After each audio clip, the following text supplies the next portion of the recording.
Ahí está. Bueno, damos inicio a la tercera sesión con Zulema. Muchas gracias, Zulema, sobre todo por lo que está pasando, que se entiende y es un doble agradecimiento, digamos, de que estés con nosotros a esta hora también y con todo el esfuerzo del mundo. Así que bueno, Gracias a ustedes. llegó porque yo igual estoy medio resfriado. Así que nada, pues ha sido súper bueno. Sigamos con la buena racha del cursillo interesante, así que démosle nomás.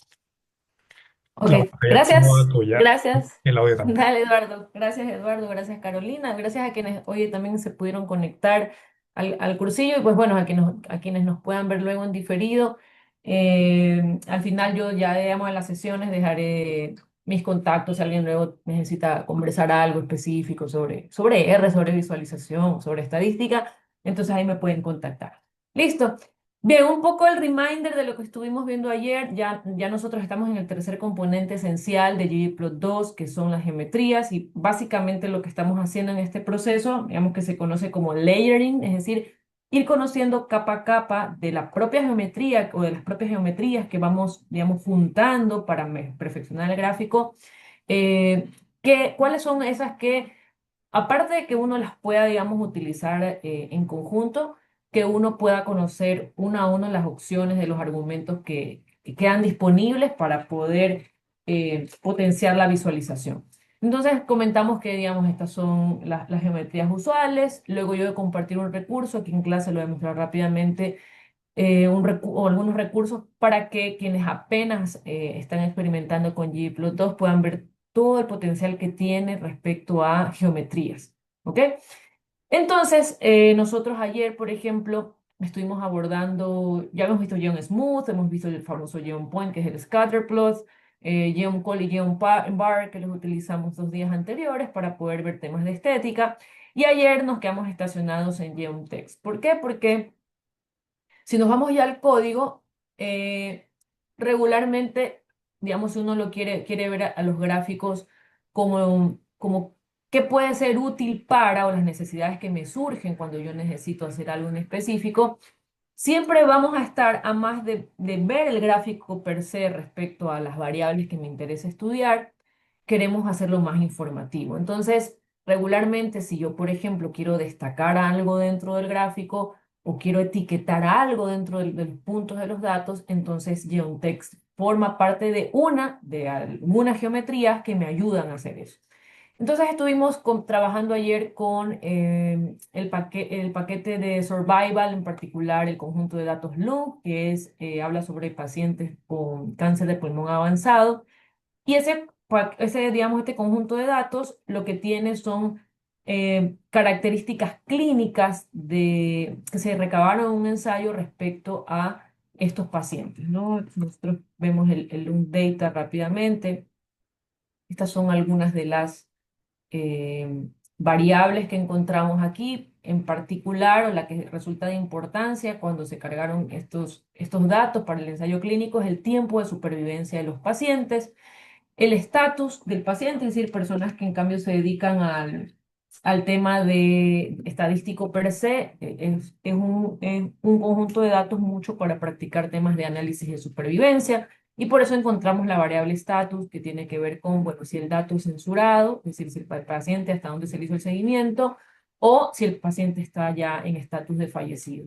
Y hay algunas más, un poco más técnicas, les decía yo, pero las que hemos estado trabajando o que estamos utilizando es, por ejemplo, time, status, vamos a utilizar la edad también, y esta variable que es ph.echo, que es el estado funcional del paciente. Es decir, si un paciente que tiene cáncer avanzado de pulmón es un paciente que está sintomático,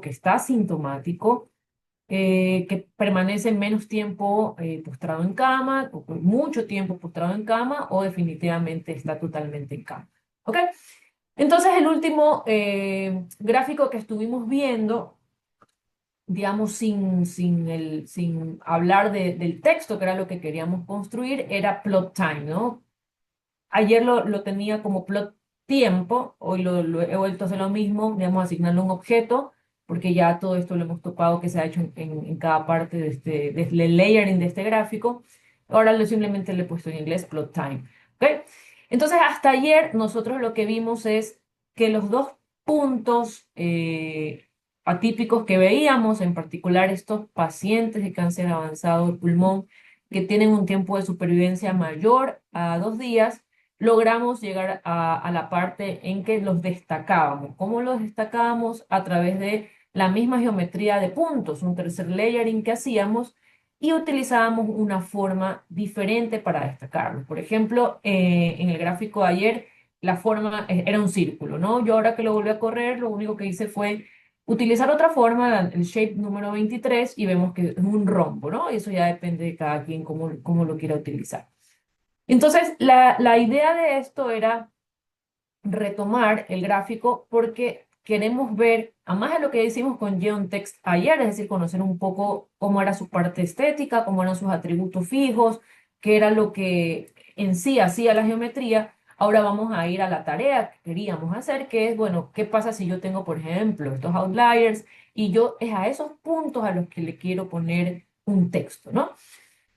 Entonces nosotros vamos a utilizar plot time, el gráfico base, y sobre este vamos a utilizar el geontext.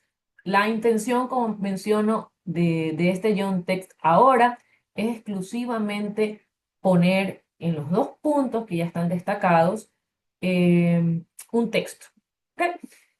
Estos puntos de datos, como son pacientes, me gustaría a mí que tengan como texto paciente, ¿no? Para identificar. Puede ser que usted utilice cualquier otro tipo de, digamos, de etiqueta, naturalmente, pero en mi caso, yo he dicho, bueno, como son puntos de datos, lo vamos a especificar como un paciente uno, paciente 2.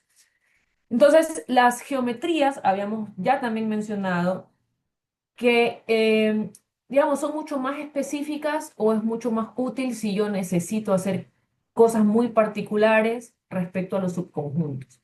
Y eso significa entonces que pese a que plot time, por ejemplo, en la función ggplot, hizo la declaratoria del conjunto de datos entero LUM, de LUM data, es posible que capa a capa, dependiendo de lo que yo quiera hacer, pueda también tomar subconjuntos de esa data completa. Entonces, en este caso, este nuevo layer que vamos a agregar, que es exclusivamente para poder etiquetar estos dos puntos, voy a tener que declararle que voy a trabajar sobre esos dos puntos. Eso significa que del loom data total voy a querer nuevamente hacer un subconjunto. Y para eso, pues, cada uno de las geometrías tienen el argumento data para poder hacer esa declaratoria. Entonces, ¿qué vamos a hacer? Algo que ya hicimos ayer, hacer un subconjunto exclusivamente de este loom data. ¿Y qué le voy a pedir? Le voy a pedir que el tiempo de supervivencia sea mayor a 1000. Con eso lo que estoy logrando es pedirle a ggplot2. En esta capa Text trabaja únicamente sobre esta porción del conjunto de datos. ¿Ok? Luego de eso, lo que nos interesa naturalmente es actuar sobre alguna estética. Y la estética principal o por excelencia en Text es el label, naturalmente. Entonces, ¿ahora qué voy a querer hacer? Hay algunas maneras de declarar los labels. Por ejemplo, ayer la forma nativa que lo vimos es directamente hacer el mapeo de una variable. Cuando yo hacía ayer el mapeo del estatus, por ejemplo, lo que hacía es mostrar los puntos de datos 1, 2, 1, 2 de cada paciente, me identificaba si era un dato censurado o si había fallecido. En este caso, como vamos exclusivamente a personalizar la etiqueta que se necesita, entonces yo lo que voy a pedir es que se me lo identifique como un string que sea en este caso paciente. Pero no solamente quiero que diga paciente, paciente, sino que tenga alguna diferenciación de la palabra. Entonces a mí me interesaría, por ejemplo, que diga paciente uno y paciente 2. Como yo voy a tener que unir strings, vamos a utilizar paste, ¿ya?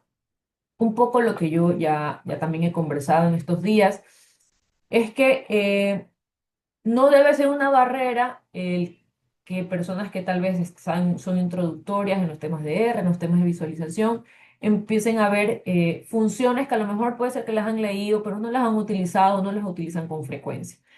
Debe ser al contrario, ¿no? Deben más bien como sentirse animados a que si estas funciones las han visto en otro lado y ahora las están viendo, que las podemos utilizar en visualización, como que sea ese boost para que uno diga, ah, bueno, puedo aprender más cosas y significa que si yo sé un poco más de funciones o aprendo un poquito más de lo que hace cada función, puedo ver la manera de encajarlo en el tema de la visualización. Entonces, Paste básicamente lo que hace es pegar o juntar dos strings que a mí me interesen, ¿no? Como colapsarlos. En este caso, ¿qué es lo que yo quiero hacer? ¿Qué quiero hacer el paste? Bueno, primero de la palabra paciente, porque es el label que quiero que lleve cada uno de los puntos. Y como yo voy a tener que, o lo que me interesa es que diga paciente uno, paciente 2, me interesa que haga, digamos, el conteo sobre ese subconjunto. Entonces, ¿cómo yo lo hago eso a nivel de codificación en R? Bueno, número uno, voy a escribir la función completa, digamos, la sintaxis completa de adentro hacia afuera. Primero, pues, que vuelvo a declarar este subconjunto, que ya lo he hecho, para quedarme en estos pacientes, que son solamente dos. Y sobre esos pacientes que yo estoy, digamos, haciendo esa especie de filtrado, yo lo que le voy a pedir ahora es que me cuente ese número de filas. Entonces, eso no es nada más que aplicar o poner como argumento de la función enrow ese subconjunto. ¿Ok? Vamos a poner aquí un paréntesis que me hace falta ahí. ¿Ya? Y entonces aquí básicamente estoy diciendo, bueno, mira el número de filas de este subconjunto. Y luego, en base a ese, digamos, esa identificación de ese número de filas, yo le voy a pedir que genere una secuencia basada en la longitud de ese conjunto de datos. Y eso no es nada más que todo esto que estoy escribiendo aquí sea ahora el argumento de la función sec subguión len, que me parece que tengo el autocompletado activo. Sí, ahí está. Esto lo ponemos por aquí y este está cerrado acá. ¿Ya? Luego vamos a solucionar lo de los errorcillos que me están apareciendo aquí, que son los match digamos, de los paréntesis. ¿Ya? Entonces, eso es lo que estamos haciendo en esta parte por ahora.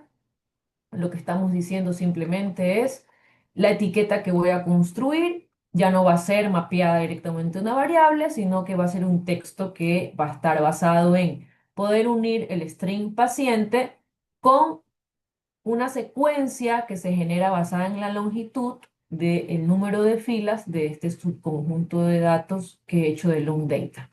¿Ya? Eso es lo que básicamente hemos hecho, lo que hemos hecho ahí. Luego ya podemos declarar otras cosas adicionales como, y completo los paréntesis que me faltan, como los atributos fijos de esta geometría. Yo les mencionaba que los atributos fijos de esta geometría podían ser el size, por ejemplo, que ayer Ingrid me dio la mano diciéndome, hey, ese atributo fijo está dentro de AES. Por eso aparecía ese A con ese 3. Entonces tenemos el size, tenemos la manera en cómo posicionamos el texto. Eso es ajustarlo, el texto de forma vertical, eso sería the just, o el texto de forma horizontal, es decir, uno también podría hacer un arcjust, ¿ok? Entonces vamos a hacer ese ajuste de ese texto de forma vertical. Podemos probar entre 1.5, 1.2. Y naturalmente el tamaño, ¿no? Ayer probamos un size 3, vamos a ver qué pasa si probamos con un size 4, no sé cómo queda la etiqueta y lo vamos probando cómo se va dando. Y hay una opción adicional que es muy útil cuando, claro, yo no sé aún cómo va a salir la etiqueta al momento que la proyecte en el gráfico. Y es este argumento que se llama check.overlap. Es un argumento lógico que yo lo activo con la intención de que de poder decirle si hay etiquetas que se están superponiendo, por favor checa si es que realmente estas etiquetas se van a superponer una sobre la otra. Y entonces por eso le voy a dar ahora un true con la intención de que esas etiquetas no se vayan a superponer. ¿Ok? Y entonces con esto básicamente ya deberíamos poder correr la geometría, ¿cierto? Actual y ver qué ocurre sobre el gráfico. Listo. Entonces, vamos a enviar a correr y vamos a ver cómo se hizo el etiquetado. Voy a abrir el plot zoom acá y ahí creo que está el plot zoom hecho. Y ahí está. ¿Ya? Ahora vemos que ya los dos puntos de datos que habíamos estado estudiando desde ayer en el gráfico, ya los he podido etiquetar con geontext y puedo yo seguirlo, digamos, acomodando. Entiéndase, yo podría, el Bjust, si ven que lo coloqué en 1.7, entonces yo podría seguir aumentando el valor. Si nosotros un poco recordamos ayer, eso les mencioné que les iba a dejar en la slide, eso no lo agregué en la slide ayer me olvidé, digamos, en la noche dejarlo agregado, una slide en la que yo les tenía que comentar eh, el Just, cuáles son los ajustes que va haciendo en base a si es uno, si es 2, si es cero, para ver para dónde se mueve. ¿Ok?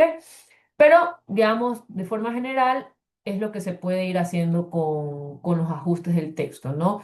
Como yo lo tengo en 1.7, a medida que yo lo voy aproximando a 2, lo que hacen esa etiqueta va bajando, digamos, baja en relación a lo que yo quiero etiquetar, ¿ya? Entonces, si tal vez le pusiéramos 1.8, seguramente estaría un poquito más abajo, que a alguien le podría parecer un poco más atractivo cómo hacerlo, que es la forma vertical. Luego, si uno quisiera ponerlo más a la izquierda, más a la derecha, recordemos que ahí tendríamos que ir al otro argumento que es HJust, ¿no? O ajuste horizontal, que es lo que básicamente significa. Listo.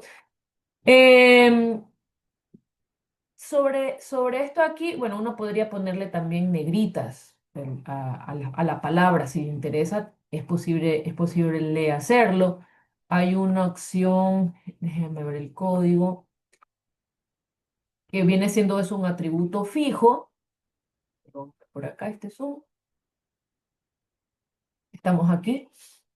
Es un atributo que es el font face. Este font face básicamente debería funcionar, digo yo, y podríamos ponerle un bold, ¿no? Para poder hacerlo negritas. Para correr ese atributo fijo, porque me falta una coma. Y si esto lo enviamos a correr, ahí vemos, voy a hacerle nuevamente el plot zoom. Vemos en este plot zoom que ahí está la negrita. ¿Ya? Entonces, ya en este punto, digamos que estamos conversando sobre este asunto en particular de los textos, de la geometría de texto, hay perdón, extensiones de ggplot2 que son, digamos, son para hacer cosas más avanzadas en visualización, que pueden hacer textos que tal vez sean un poco más elaborados, ¿no? Acá solamente escribir una palabra, ponerla en negrita, pero yo voy a dejar la referencia de esas extensiones de paquetes. De hecho, si no me equivoco, en la sesión de mañana, que es la última, eh, la sesión me llega o me obliga a poder mostrar un par de extensiones por algo que quiero mostrarles en unos gráficos. Pero digamos, en este punto, que ya sabemos cómo hacer un etiquetado, sí me gustaría hacer la diferencia entre un etiquetado y una anotación. ¿Ok? ¿Qué está, digamos, a grandes rasgos haciendo el geontext, ¿no? Este etiquetado lo que está es haciendo es escribir un texto para referenciar algo. Esas geometrías de texto que hay algunas, hay geontext, hay cosas de forma, geonbreak, em, tienen, si ustedes se dan cuenta, de forma explícita, requieren un conjunto de datos, o sea, un data frame. Si nosotros quisiéramos tener una función auxiliar que se parece al etiquetado, pero que no es un etiquetado, sino que en este caso se llama etiquetado porque estoy haciendo algo sobre esos puntos de datos. Pero si yo quisiera, digamos, poner como una nota respecto a algo que en el gráfico estoy observando, eso ya es hacer una anotación. Y entonces ahí ya digamos, la función cambia y es la función annotate. ¿Ok? Entonces, la función annotate es una función, digamos, auxiliar, que lo que hace es agregar una capa geométrica sobre el gráfico en donde yo puedo naturalmente poner algún texto de algo que me interesa decir sobre el gráfico. ¿Ya? Entonces, en unos momentos más yo les voy a dar un código para que ustedes lo echen a correr, lo comentemos y nos demos cuenta de la diferencia que tiene con GeoNText. Ahora, que sí es muy parecido a GeoNText, es decir, que digamos que hace estos temas de etiquetado, porque si se dan cuenta, este texto que pusimos, damos en forma coloquial, es como un texto pelado, ¿no? Porque está simplemente sobre la grilla del gráfico y nada más, pero muchas veces las personas lo quieren ver como una etiqueta que tenga un fondo. Entonces ya ahí deja de ser geonText la función y ya pasa a ser un geonLabel. Existe una función específica para hacer eso que acabo de mencionar, que es esto, geonLabel,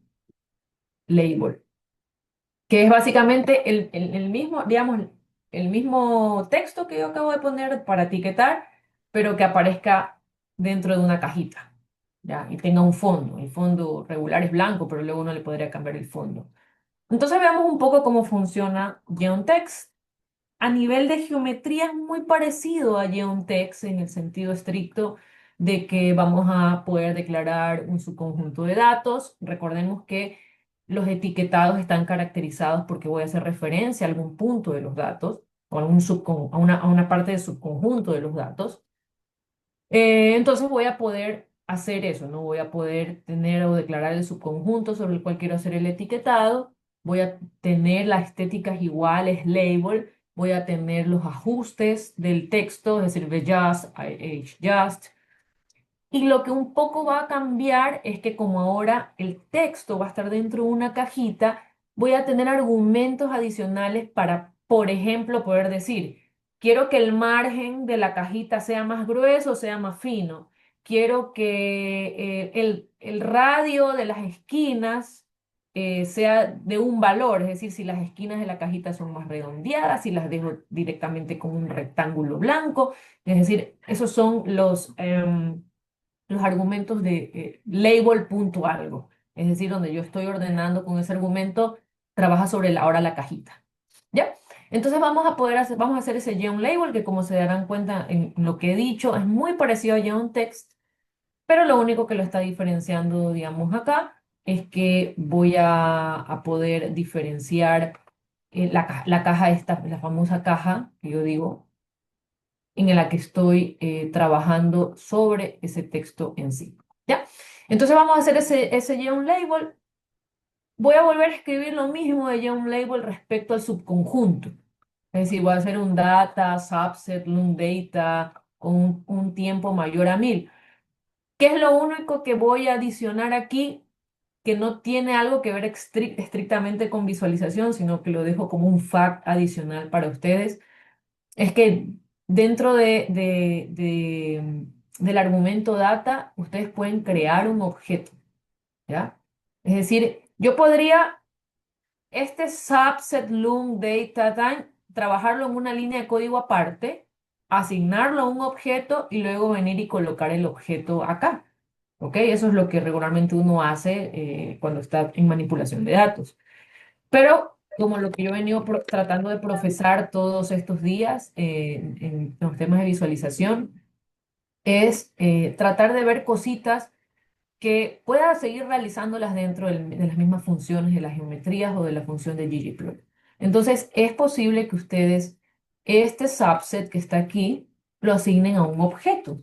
¿Ok? Voy a hacer una mala práctica que es copiar y pegar código. No repitan esto en casa. ¿Ok? Entonces yo puedo este subconjunto que estoy creando aquí, asignarlo a un objeto dentro del mismo subconjunto, dentro del mismo argumento de data. Vamos a suponer, como es data, le voy a poner D. ¿Qué es lo que hago para poder preservar el objeto y que se esté creando a la interna? Van a tener que colocarlo a una llave. ¿Ok? Esa llave es lo que es más o menos como uno trabaja en matemáticas, ¿no? Si quieres ir haciendo cosas entre operaciones, empiezan a aparecer después de los paréntesis el corchete, luego del corchete aparece la llave. Entonces acá es algo similar. Hacemos con la llave hacemos que se abra una parte específica sobre la data, sobre la parte de data que voy a trabajar y puedo ir agregando otros argumentos, ¿no? Entonces, en este caso, yo le voy a poner un punto y coma. ¿Por qué? Porque voy a querer sobre ese objeto que he creado, ustedes vieron que vamos a hacer el paste, pero ahora el paste lo voy a hacer de una forma diferente. Nosotros acá lo declaramos directamente, así como declaramos directamente el subconjunto de datos. Ahora que estamos cambiando, crear un objeto a la interna de data y lo mismo voy a hacer con el paste. En lugar de declararlo directamente, yo a la interna de este argumento voy a crearle una variable al objeto que estoy creando, que es D. Entonces, ¿eso cómo lo puedo hacer? Con una función que se llama transform, que es una función de rebase, pero es súper útil. Entonces, yo le voy a decir, quiero que crees una variable sobre el subconjunto D o sobre el objeto D que se va a llamar lab por label, pueden poner ustedes otro nombre, etiqueta, yo estoy poniendo lab porque es un label, y ahí voy a colocar ese paste que creé en la parte de arriba, que no es nada más que lo mismo, ¿no? Es decir, quiero que pegues la palabra paciente y que esté basado en la secuencia de la longitud de ese n row y ya no tengo que declarar todo ese monstruo que declaré arriba, sino que yo almacené el subconjunto en esa variable la, eh, perdón, en ese objeto D, ¿ya?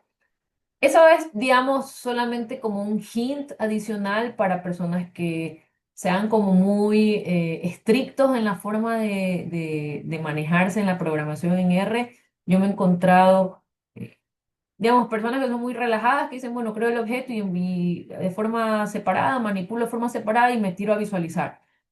Y me he encontrado otras personas como que son muy fieles a la programación funcional, a la programación de rebase, y es como, no, o sea, yo soy capaz de poder escribir todo dentro y porque manejo muy bien la sintaxis y nada, me lanzo a hacerlo y punto. Entonces, digamos, este es como un hint para personas que tal vez intenten hacerlo, entonces creo que podría ser útil. ¿Ya? Entonces con esto vamos a cerrarlo aquí.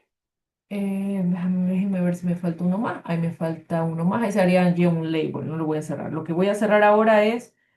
eh, ¿dónde tengo acá? Aquí. Lo que estoy cerrando, fíjense, hasta aquí estoy cerrando este argumento de data. Nada más. Y ahí puedo venir a poner la comita y yo seguir haciendo lo que me corresponde respecto a el label. ¿Qué voy a hacer? Una propiedad estética donde el argumento, donde la propiedad estética es el label y ese label se va a hacer sobre esa variable lab que creé anteriormente a través de transform. Y ahora voy a hacer un just que voy a tratar ahora que es, como ahora el texto, recordemos que va a estar dentro de una cajita, ya el just no podría ser 1.7 sino que haría la cajita, estaría sobre el punto, me lo va a esconder al punto de los datos. Entonces ahora tengo que guiar la forma vertical en dirección contraria, por eso ven que se ponen un signo menos. Entonces sería un menos, podría ser un 0.8, un 0.6. Y luego el size es lo mismo, ¿no? Puede ser size igual 3 o igual 4. Y luego de esto yo puedo seguir poniendo argumentos dentro de este label. Como yo les decía, está label, fíjense, están esos tres, label.padding, label.r, label.size. A ver, el label.padding básicamente lo que va a controlar es el margen eh, de la estética, ¿cierto? Que es el cajoncito respecto al texto, al tamaño de la fuente. Ya, eso, digamos, es como el espaciado. Si yo estoy así, ¿no? Es como que ustedes vieran que yo junto las manos, no es lo mismo que yo lo ponga esto sobre mis ojos que lo ponga así. Entonces, algo así está haciendo el label padding, ¿no? Es como viendo la distancia que hay entre el texto y la cajita. Luego, pues el label size, lo que va a tratar de ver es el grosor del borde de la caja, de la línea de la caja, el contorno. Y el otro label que vieron que apareció ahí, que era el label.r, Ese de ahí, en cambio, ya les dije, lo que va a hacer es controlar si las esquinas de la cajita son redondeadas o si queda como un rectángulo. ¿Ya? Corrámoslo así nada más para ver qué ocurre y luego ustedes pueden hacer, yo les voy a dejar en el código que les suba adicionado esos parámetros para que los puedan ver. Por ahora veamos cómo aparece. Ya. Voy a hacerle un zoom, un plot zoom, porque si no, luego no podemos ver exactamente bien qué está pasando. Vamos a mover por acá. Y así es como se está viendo el label. Entonces, ahí, por ejemplo, ¿qué podríamos hacer? Yo le puse un ajuste vertical de -0,6. Entonces vieron que se fue como muy arriba, ¿ya? Entonces podríamos tratar de poner un B-Just diferente, que lo ponga un poquito más abajo, tal vez un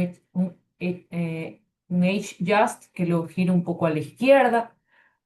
Estos bordes de la caja, como yo les decía, puedo volverlos un poco más balanceados, digamos que no estén tan rectos, más redondeados sería la palabra, más redondeados para, digamos, poder darle un poco de estilo al etiquetado. Pero si se dan cuenta, esa es la gran diferencia entre Geom Text y Geom Label.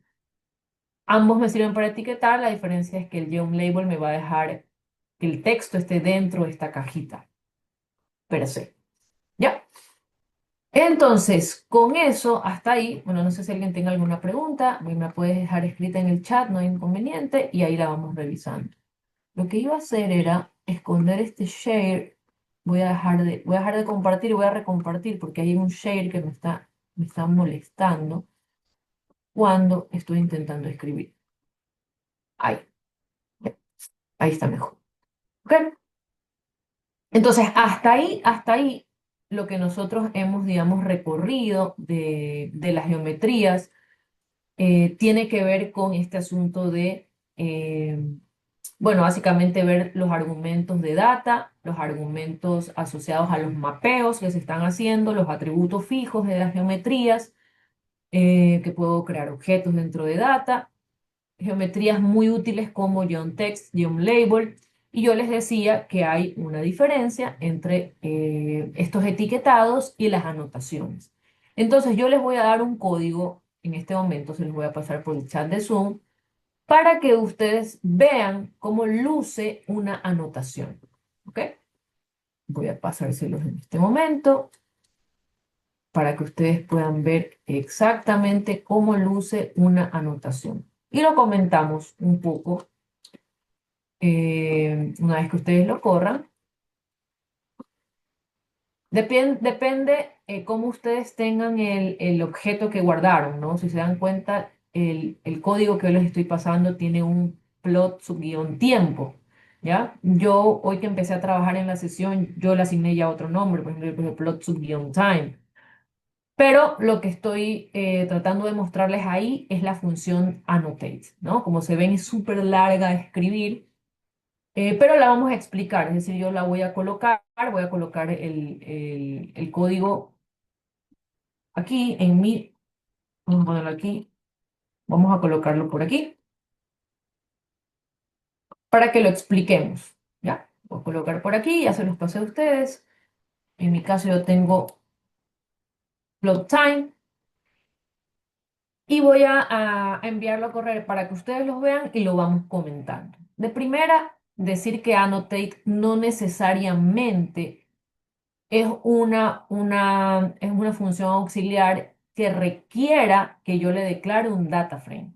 Si ustedes se dan cuenta, vamos a subir un poquito por aquí, fíjense, label, yo tengo que indicarle algo porque el layering, como lo iba a trabajar, era sobre esos dos pacientes en ese subconjunto.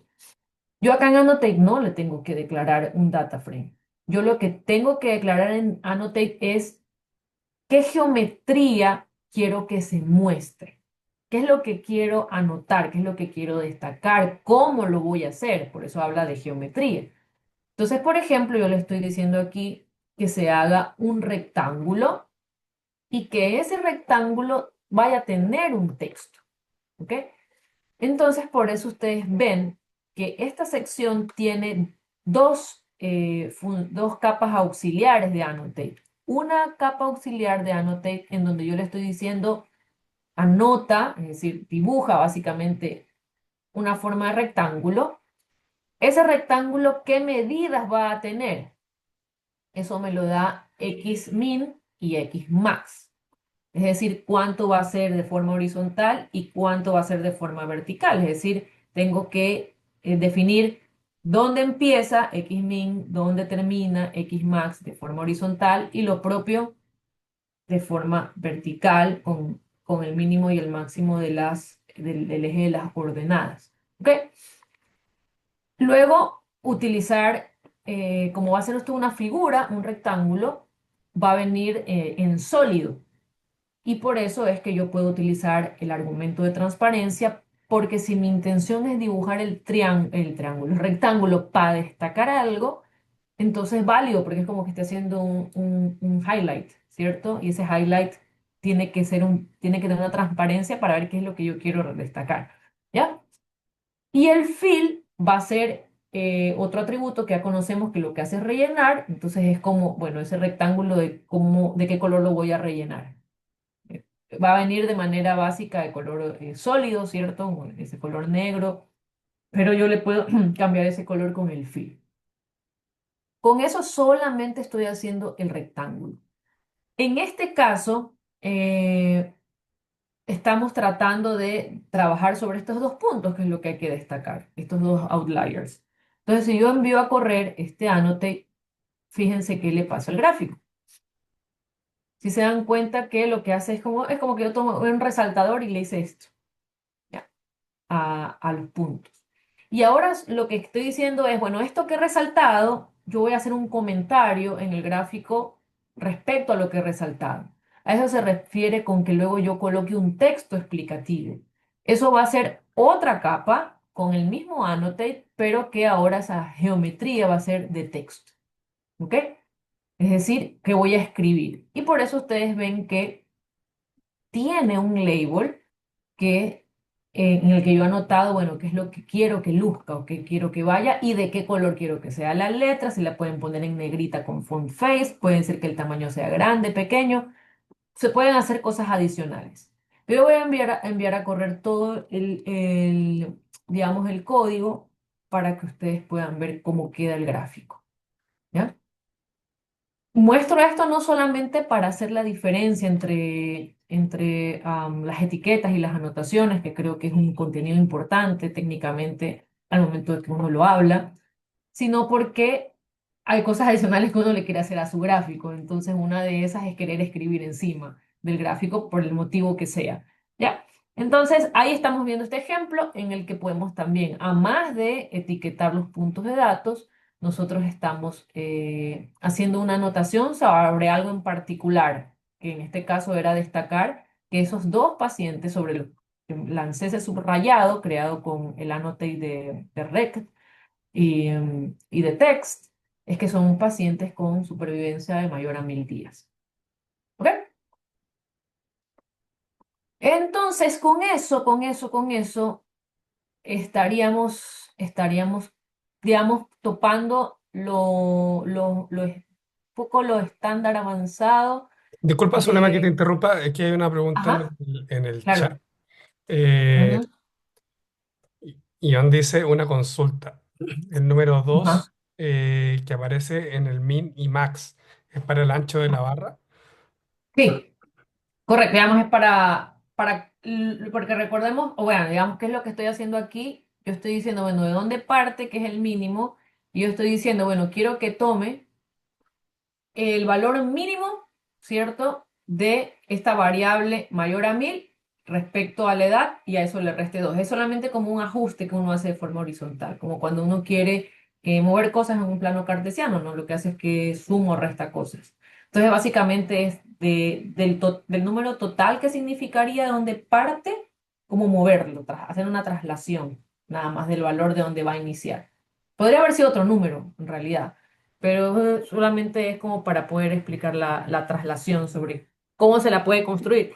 Esa es una forma también de construirla. Puede ser que otras personas pongan un número directamente ahí de donde va a partir. Pero en este caso, como queríamos hacer como digamos, como es una figura geométrica, ¿cierto? Que va a tener en este caso, pues, como un base por altura, esos cuatro puntos, tanto a nivel de ancho y a nivel en forma vertical, había que definirle una manera como de poderlo situar. ¿Ya? Pero eso de ahí, digamos, luego uno, dependiendo de lo que tenga, lo va perfeccionando, lo va ajustando. Pero sí, es básicamente para poder hacer una traslación. ¿Ya? Gracias a Iván por sus preguntas. Em, Gracias, hay Zulema. Ya cosas... Iván dice que muchas gracias también. Chéverísimo. Entonces, fíjense que hasta aquí nosotros Pucha, estamos perdón que como te que cubriendo. interrumpa, perdón que te Ajá, interrumpa, dale. es que justo Ingrid también, pero no sé si es pregunta o está diciendo, dice, podría usar el objeto de, entre comillas. Sí, sí, se podría utilizar, correcto. Podría aquí utilizarse. Porque recordemos que el objeto de, digamos que fue creado, si está aquí adentro creado, es posible que lo herede. Pero, por ejemplo, este plot time ahorita no tiene, este plot time actualmente no tiene el objeto de creado. Yo lo que puedo hacer es tomar todo este objeto, ponerlo aquí, es decir, crearlo de forma individual, hacer esto. Es como hacer esto de aquí y luego venir acá. Perdón. O sea, lo que podría hacer es tomar este objeto de aquí y crearlo de forma independiente, como uno regularmente hace, y luego ese de ya colocarlo aquí dentro, ¿no? En lugar de estar haciendo subset, etcétera, etcétera, sí, se puede hacer. Eso yo siempre digo es a como uno le guste trabajar. Yo, por ejemplo, cuando hago manipulación de datos, yo soy súper fan de crear muchos objetos. O sea, existe, por ejemplo, Long Data, es la original, y yo toda modificación que voy haciendo la voy almacenando en objetos. Me lleno de objetos, pero digamos, es mi forma más sencilla de trabajar porque a veces me despisto. Entonces, puede ser que por estar trabajando o reasignando al mismo objeto me pase algo y luego no pueda meter la reversa para lo que quiero hacer luego. Pero sí, esa es una opción. En lugar de hacer esta escritura inmensa, uno puede ahorrarse línea de código creando objetos y luego pues poniéndolo como los argumentos. Buen Disculpa, aporte, Ingrid. ¿solamente te puedo preguntar algo? Ajá. Justo con esto de la creación de objetos, por ejemplo, uno puede hacer manipulación con dplayer también dentro de alguna función de, o sea, más allá del, del porcentaje, ay, no me acuerdo cómo se llama, del pipe. Eh, Perdón que mi perro aquí está ladrando, pero hacer manipulación de objetos con tidyverse, con, no sé, con Sí, cosas, ¿sí? sí, sí, por ejemplo, si te das cuenta aquí, bueno, acá ahora hemos utilizado un subset, pero uno podría crear un objeto, digamos, si hago un filter, lo podría hacer aquí, porque digamos, este argumento data es flexible en el sentido estricto de que yo pueda crear cosas. Lo importante es saber cómo hacerlo, porque, por ejemplo, si yo quiero, si te das cuenta en esta línea de aquí, abrí las llaves porque yo estoy diciendo, haz un subconjunto y luego agrégale o créale una columna. ¿Ya? Entonces, si yo no tengo claro de cómo hacerlo, sino que eso lo declarara sin llaves y pienso que a punta de comas lo puedo dejar, entonces naturalmente voy a botar error. Pero luego sí, hay cosas que puedo hacer aquí utilizando, digamos, funciones que tengan que ver con tidyverse. Digamos, tampoco es que voy a poder poner un bloque tal vez completo, me invento de hacer un pivoteo, ¿ya? Porque puede ser que yo necesite linkear otro tipo de cosas. Pero, digamos, cosas básicas se pueden hacer. No, Ah, no hay, claro, eso es no hay que, claro, eso inconveniente. te, que justo me concentré donde se puso la rama, pero estaba pensando en el pivot wide, el longer, todo ese tipo de cosas Claro. que O de sea, repente uno las digamos, tiene que si crear si antes. son pivoteos, claro, si son como que cosas muy sencillas, se puede.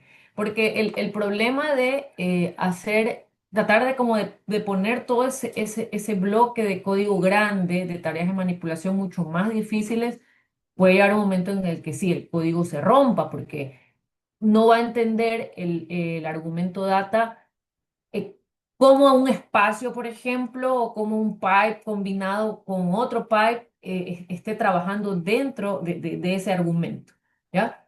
Entonces, no es que no se pueda hacer, pero los bloques grandes, al menos en la experiencia que yo he tenido, me ha tocado que se ha roto el código por eso, pero no logro identificar si estoy, por ejemplo, no sé, conectando un pipe y luego eso lo asigné a un objeto que luego le quiero declarar que sobre ese objeto haga unos pivoteos. En temas de pivoteos, por ejemplo, yo sí recomendaría que la manipulación de los objetos sean aparte. Ajá, Porque ya la tarea de pivoteo, digamos, en pivoteo avanzado es a veces arduo y dependiendo de el tipo de dato que tienes. Si, por ejemplo, estamos hablando de temas de series de tiempo, a veces es muy demandante el tipo de pivoteo que hay que hacer ahí. Y eso puede, digamos, uno por querer hacerlo dentro del argumento data podría romper lo otro que quiero hacer, que es visualizar. claro, y yo me imagino también que de repente, como ggplot, por lo que entiendo va trabajando por capa con los más y todo también depende de dónde hagas el pivoteo, si lo haces antes de cierta función, después de cierta función. Eh, Correcto, porque puede ser que a lo mejor ese pivoteo lo necesitas solamente para la capa del ajuste, por ejemplo, para el LOES que vayas a poner con el Geon Smooth.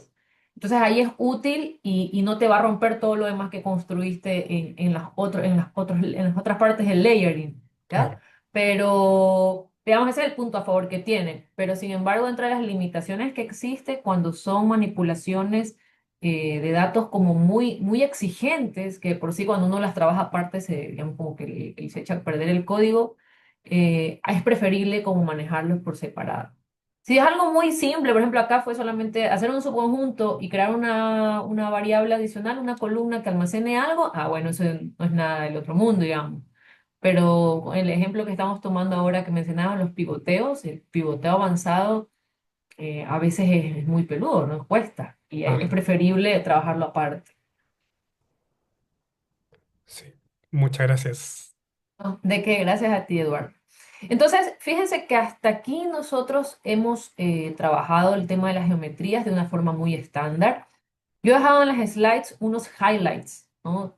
He procurado que las slides, más que ponerlas para primero hablar y después dar el código, sea al contrario, ¿no? Es como ver el código y luego dejar en los highlights, que son como los reminders importantes. Y estos highlights se refieren respecto a cuáles son los argumentos que reciben las geometrías. O sea, no hay manera que la geometría funcione si es que previamente no ha recibido algún tipo de estética. Alguien me dirá, Zulema, pero yo he visto que, por ejemplo, hago el gráfico y dice Geon Point y dentro no hay nada.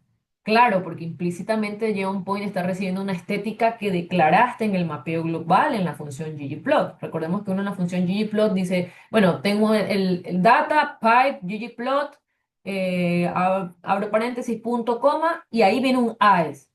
Y en la primera clase, lo que estuvimos viendo era que el mapeo global hacía que esa propiedad estética la hereden las demás geometrías. Entonces, por eso ves, por ejemplo, un geom point, un geom bar que está vacío, porque implícitamente heredó algo que ya está, parcialmente por la conceptualización. Cada layer, entiéndase como geometría, va a recibir o necesita recibir alguna estética, la que sea que se tiene que declarar. Y hay otros layers, como hemos visto en estas dos últimas funciones, que van a requerir una tercera estética más de las del mapeo.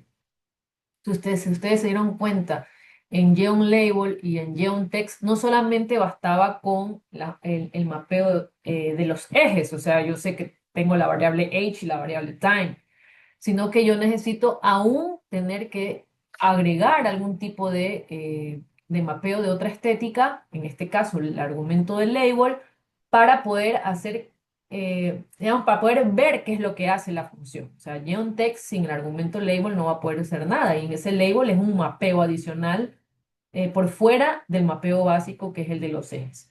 ¿Ya?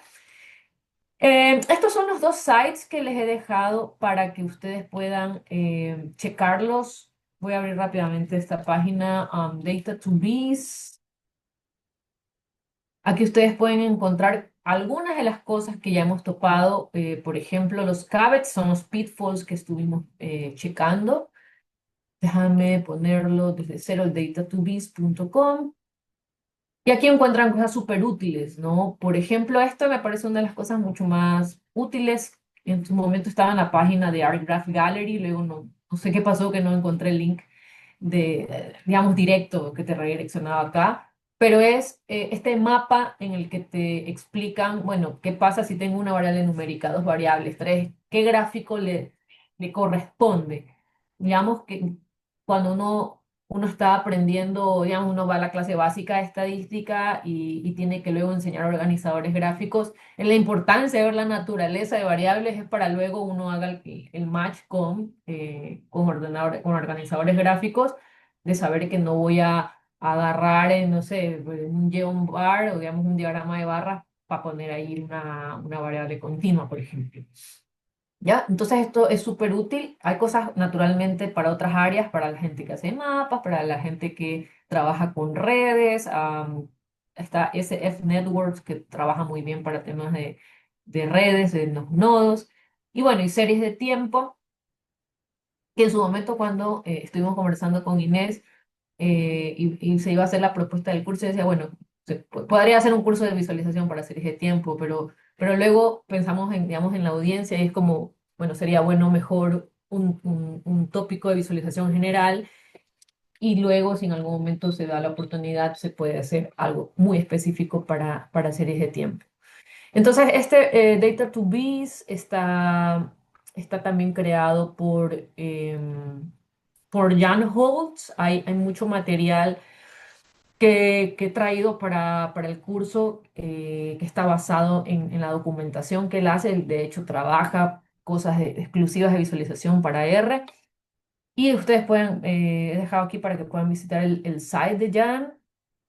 Tiene cosas no solamente de R, sino también de Python, de S.3, de React, para que puedan ver la galería de cosas, el portfolio, de cosas, digamos, extraordinarias que él hace y que ha dejado liberados ciertos códigos para los temas de visualización. ¿Ya? Entonces eso un poco como para dejarles a ustedes un poco más de información. Si alguien quiere explorar más geometrías, simplemente en este árbol que está aquí. Pueden ustedes, no sé, cliquear, por ejemplo, no sé, invento un line plot, por ejemplo, este aquí, bridge line, y entonces aquí pueden ver cómo poder hacerlo. ¿Ya? Con esto, entonces, ya nos vamos a ir nuevamente al código. ¿Por qué nos vamos a tener que ir nuevamente al código? Por lo siguiente. Déjenme ir al código. ¿Dónde está mi R? Está por acá.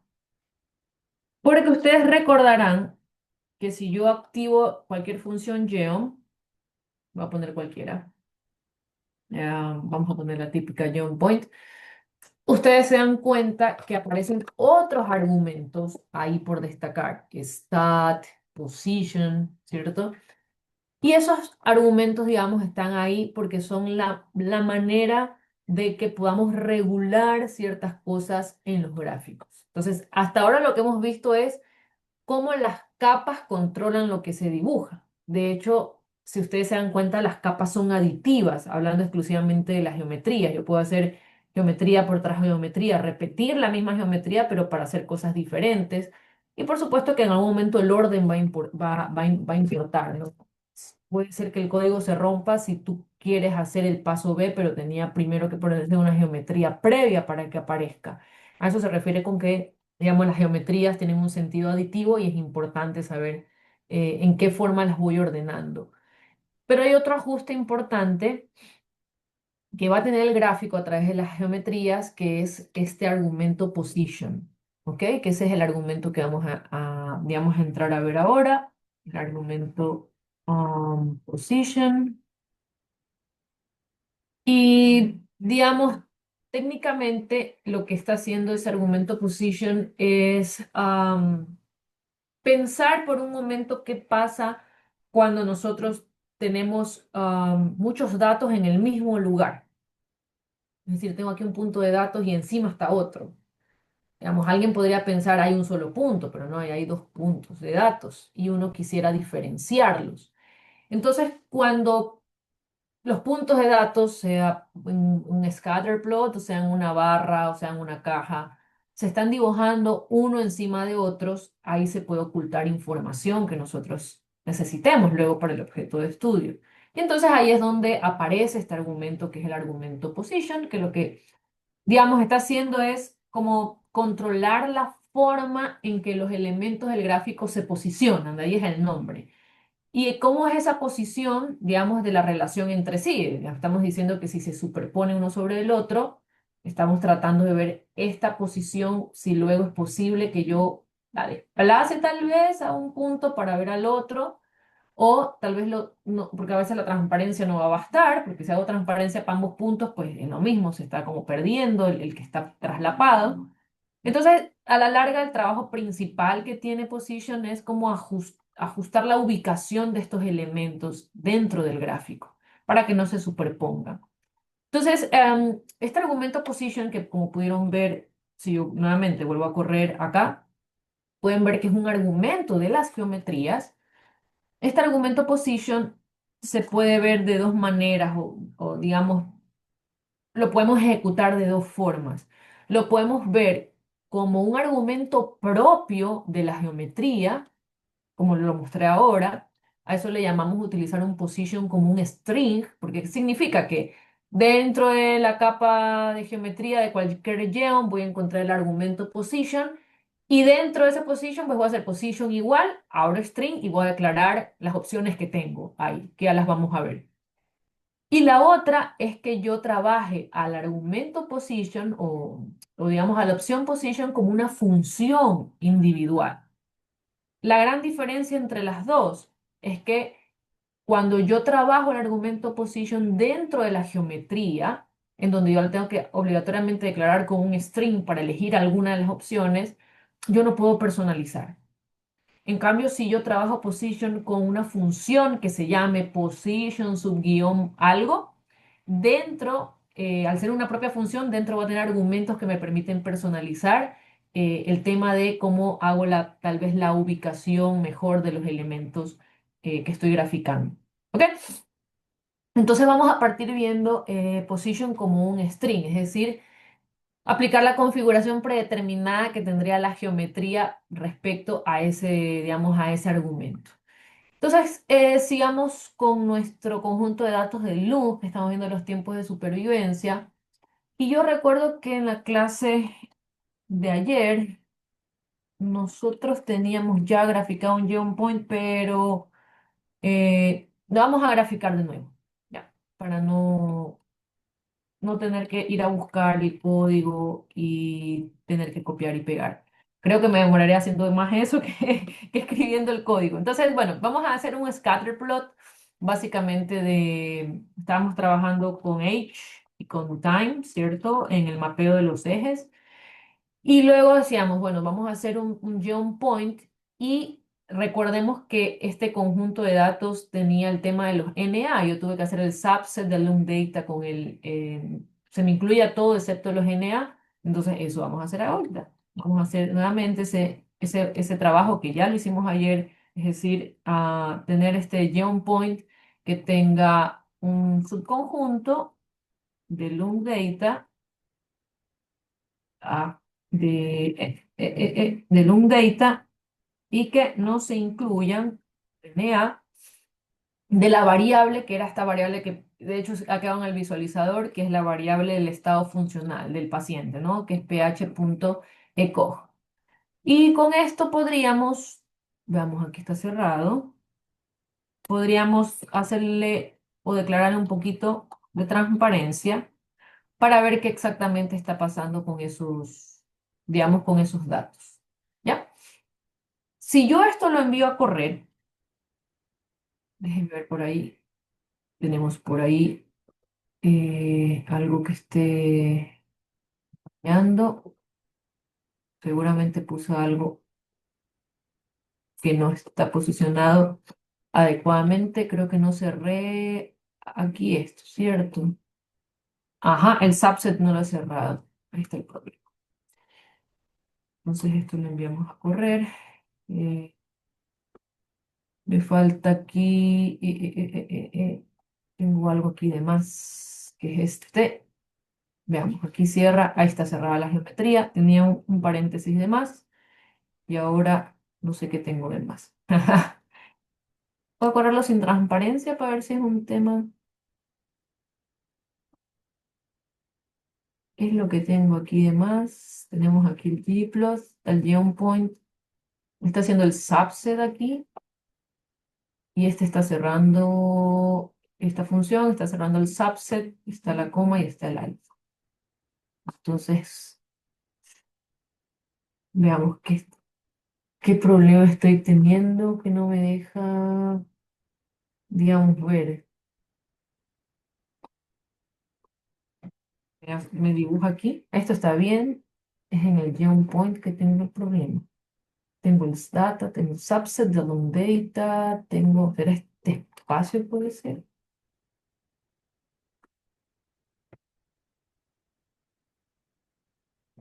Tenemos el subset aparte. Voy a poner un objeto aparte para poder identificar qué está ocurriendo aquí.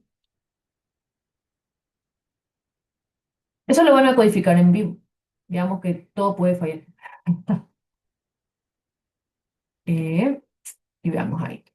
Y debería, porque a la larga no es el alfa no es un A, es un atributo fijo. A ver, alguien creo que me está echando la mano en el chat. En el AES me dice Iván. Pero ya te entendí. No he hecho el mapeo aquí, gracias. Ya, toda la razón. Ya, toda la razón. Gracias a Iván por estar pendiente. Eso es lo bueno de codificar en vivo, como siempre digo yo, que uno puede, digamos, equivocarse, ¿no? A ver, vamos a correr a ver qué tal ahí, ¿ya? Ahí mapeó, ya, acá corre el subset, y ahí sigo sin graficar, a ver si no ponemos nada. Voy a probar primero que no sea algo que esté haciendo mal. Ahí estamos. En el punto, dices tú, bueno, es que me ocurre a mí que si lo borro el punto, porque la idea del punto es declararle que esto ya tiene un conjunto de datos, ¿ya? Pero acá, si yo le pongo data igual a, debería correr, ¿no? Ahí está, ahí corrió. Algo, creo que el argumento no lo había declarado como tal. Bueno, acá no es nada diferente de lo que hemos visto en los días anteriores respecto a John Point, digamos, con la excepción de que lo que me interesa que veamos ahora en el gráfico es la ubicación de los puntos. Para eso voy a hacer el plot zoom. Ahí está. Fíjense que hay puntos, sobre todo que están muy unidos, si nos centramos, por ejemplo, en la edad 70, ¿no? Por eso era que yo buscaba acá la annotate, pero no lo encontraba. Pero si nos vemos en la edad, si ustedes se dan cuenta, en la edad 70 tenemos un punto de el tiempo de supervivencia como puede ser 100 o 200. Y a medida que me voy aproximando a el tiempo de supervivencia de 250 vemos algunos puntos. Hay unos que están como superpuestos, que pese a que tiene la transparencia, yo sé que hay puntos ahí, pero es como hay uno que está detrás. Entonces, para eso es que nosotros utilizamos position, para poder reubicar de alguna manera esos puntos y yo los pueda ver. Cuando yo corro las geometrías, el argumento position que viene por default es este argumento, identity, ¿ok? O sea, sin que yo lo declare, yo envío a correr la geometría y automáticamente lo que está corriendo por default como argumento position es identity, ¿ok? Identity lo que básicamente es como que le está diciendo digamos, al gráfico es, dibuja los puntos exactamente como la geometría por default lo ordena, ¿ya? Entonces, claro, un position identity es útil cuando tú no tienes puntos que se superponen. O sea, basta con que la posición de los puntos sea la original. Pero en este caso, con el scatter plot que estamos viendo y vemos que se superponen, necesitamos una opción diferente. Entonces, cuando yo quiera actuar sobre la posición, la ubicación de, en este caso, los puntos del scatterplot, yo voy a cambiar de identity. Otra opción que tengo es la opción de jitter. ¿Ok? Si se dan cuenta, yo les decía, el argumento position lo podemos trabajar de dos maneras, como string y como función. En este momento lo estamos trabajando como string porque es dentro de la geometría tomar el argumento y entre comillas declarar de las opciones que existen en position directamente dentro del argumento como string. ¿Ok? Entonces, si esto yo lo envío a correr, nos vamos a dar cuenta que lo que está haciendo, digamos, jitter es hacer un pequeño desplazamiento aleatorio en los ejes. Entonces, esto lo estamos usando ¿para qué? Para que los puntos que tengan valores idénticos, entiéndase, misma edad y mismo tiempo, que, que caen exactamente uno sobre el otro, y eso dificulta a veces ver la cantidad real de observaciones, lo que hace este jitter es tener como una nube de puntos un poco más dispersa. Y eso me deja entrever mejor la densidad de los datos. Si ustedes tal vez me pueden decir, no, si su lema corrió el jitter y yo veo lo mismo, ya. Entonces, podemos hacer comparación de gráficos. Hay una librería que realmente es una extensión de ggplot, y esto es lo que un poco mencioné en una parte de la clase, tal vez ayer y también hoy. Habrá momentos en que ya que nos obliguen de las sesiones a utilizar ciertas extensiones de ggplot2 para hacer cosas. Entonces hay un paquete que se llama, pues que lo han utilizado antes, se llama Patchwork. Entonces ese paquete Patchwork nos ayuda a, si yo quiero ver dos gráficos en dos paneles, me permite mostrarlos al tiempo. ¿Ya? Yo ya tengo instalado Patchwork, solamente le voy a hacer un library.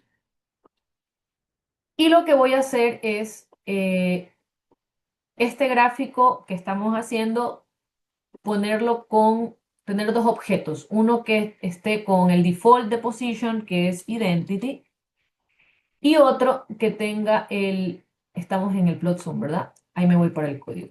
Gracias. Voy a hacer bueno, lo que voy a hacer es lo siguiente, para poder utilizar la librería de Patchwork, voy a poner dos bloques de código que son idénticos, la diferencia es que estoy cambiando el argumento position. Voy a hacer un gráfico, un objeto que voy a crear, voy a ponerle aquí identity, en donde estoy asignando el bloque de código con el que veo ese argumento, y voy a crear otro que se llame jitter. Este objeto va a almacenar el gráfico de dispersión visto con este desplazamiento. Y Patchwork tiene una sintaxis súper sencilla para poder mostrar los dos gráficos, tres gráficos, cuatro gráficos. En este caso, dos gráficos. Yo quiero mostrar uno al lado de otro. ¿Cómo hago eso? Escribo el nombre del primer objeto donde almacené el primer gráfico, identity, y para ponerlo al lado utilizo un más. Y luego jitter, lo envío a correr y si se dan cuenta, está uno al lado de otro. Ya, les voy a pasar el código por Zoom, tal vez si alguien lo necesite. Una vez que instalen Patchwork y lo carguen naturalmente, van a poder hacer lo que yo estoy haciendo ahora. Para que veamos realmente qué pasa con lo que estoy mostrando de position, ¿ya? Veamos ahí. Si se dan cuenta, del lado izquierdo tengo el gráfico original. Gráfico original, el argumento position viene por default con identity, es decir, conserva los puntos de datos tal cual como me lo entrega la geometría point. Pero como yo me di cuenta, yo les decía que si uno va a la edad de 70, antes de llegar a los tiempos de supervivencia de 250 días, yo veo como unos puntitos que están ahí superpuestos. Entonces, yo cambio el argumento position por jitter, que lo que hace es como desplazar un poquito los ejes, y démonos cuenta que ahora, en el mismo 70, tú ya no ves exactamente a un punto superpuesto sobre el otro, sino es como que un poquito se han dispersado. Entonces, lo que hace Jitter es eso, es hacer que, en este caso, los puntos de datos en el scatterplot tengan como una ligera dispersión adicional para poder distinguir esos puntos de datos que tienen, bueno, en este caso, la misma edad y el mismo tiempo de supervivencia. ¿Ya? ¿Cuál es la desventaja de utilizar position como un argumento de la propia geometría? Es que viene predeterminado cuán dispersos pueden ser esos datos en el caso del argumento de position igual jitter. ¿Ok? Tal vez alguien me puede decir, pero Zulema, yo preferiría como que si estuvieran un poquito más dispersos, yo podría darme cuenta exactamente cuál es ese punto de datos respecto a edad 70 y casi que tiempo de supervivencia de 250 días. Eso se lo puede hacer, pero si ahora yo migro la forma en la que escribo position, es decir, salgo de la geometría y ahora position lo escribo eh, como una función aparte, ¿ya? Entonces, la importancia que tiene este argumento es el poder definir en qué momento yo puedo realmente utilizar, digamos, ese como hint para poder visualizar de una forma mejor los puntos de datos que tienen esa misma característica. Hay una geometría incluso en el caso particular de Jitter que me permite hacer eso, que es GeoMJitter, ¿ya? Voy a mostrar cómo es el símil en función, ¿ya? Es decir, voy a graficar lo mismo. Eh, voy a tomar este gráfico de aquí, el identity, porque este objeto es el que está inserta sin la dispersión adicional. Y sobre esta le voy a aplicar la función que yo les menciono que se llama position. Eso lo puedo hacer con GeoGetter. Vamos a tomar el código. A ver, ¿cómo lo hago? Vamos a ponerlo aquí. Si uso las funciones position, subguión, asterisco. Voy a venir acá al argumento position y en lugar de declarar el string, voy a declarar la función position. Y si se dan cuenta que empiezan a aparecer todas estas funciones. En este caso, quiero hacer un position subguión jitter. ¿Ya? Y como se darán cuenta, ya esta función tiene dentro argumentos que me van a permitir ahora sí, digamos como que personalizar lo que me interesa hacer con la dispersión del límite horizontal y del límite inferior. Zulema, disculpa, Eh, es que sí, no. ahora leí que Ah, está ya. todavía el plot zoom. Sí, gracias. Ahora leí.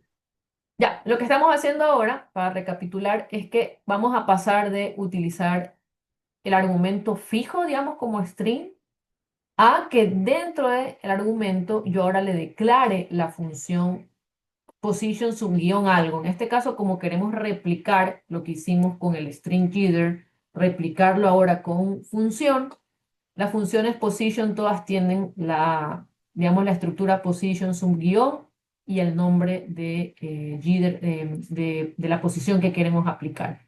En este caso va a ser position subguión jitter porque queremos replicar lo que ya hicimos arriba.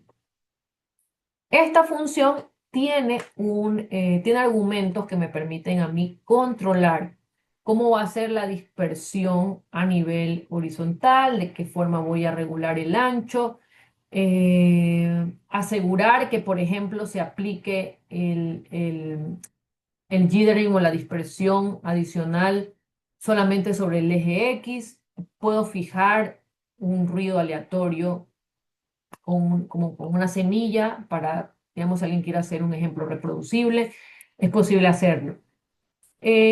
¿Cuál es, digamos, la ventaja es que uno pueda personalizar. La desventaja es que alguien no lo sepa personalizar correctamente y haga del conjunto de datos algo que originalmente no era. ¿Ya? Pero, digamos, entre los argumentos que tenemos dentro de Position Jitter tenemos el ancho, es decir, cómo va a ser esa dispersión a través de este límite horizontal. Tenemos, a nivel de altura, cómo va a ser, ¿sí? Así que pasa así. Y luego tenemos, como yo les decía, si a alguien le interesa cómo hacer un ejemplo reproducible, puede hacer un set seed. ¿Ya? Voy a dejarle una semilla, nada más así sencilla, para como dejar fijo este sonido, este ruido aleatorio. Ya, veamos cualquier número, del 1 al 5. Y vamos a ver qué pasa cuando yo aplico un ancho diferente, una altura, digamos, que no sea alterada, para solamente garantizar que nos estemos moviendo a lo largo del límite horizontal. ¿ya? Por eso ven que el height está en cero. Yo esto lo voy a enviar a correr. Veamos que nos faltó por ahí, porque el set.zip no está, digamos, no está agarrando. Déjenme ver si cerré aquí la función. Sí la cerré. Aquí está cerrada la función de Jitter y acá está cerrada la geometría. Ahí debería funcionar básicamente. Ya, acá. Esto de aquí lo vamos a dejar como un sit. Ahí está. Lo único que hice adicional fue, en lugar de ponerle set.sit, porque eso debería ir como es una función, debe ir entre paréntesis, le he dejado el sit para ponerlo como un atributo fijo. ¿Ya? Un ruido aleatorio, digamos cualquiera. Entonces, ahí lo que he hecho es que ahora estén un poco más separados estos puntitos, ¿no? Si nos fijamos en el 70, que era como el ejemplo que estábamos tomando, antes estaban, antes estaban así, con el jitter que viene predeterminado, position igual jitter, es como que se hicieron así. Y ahora si lo ven en el punto del 70 ya es como que han formado un circulito las cuatro observaciones. Cada vez se va a ir desplazando dependiendo de lo que yo le vaya administrando a estos argumentos de aquí, ¿no? Del ancho, de la altura y bueno, el sit, que es para el ejemplo reproducible que estamos planteando. Pero digamos, en términos estrictamente de usabilidad, hay, hay, hay opciones en las que el jitter suele ser muy útil, sobre todo para poder ver como, yo le digo, como patrones escondidos que uno podría tener en los datos.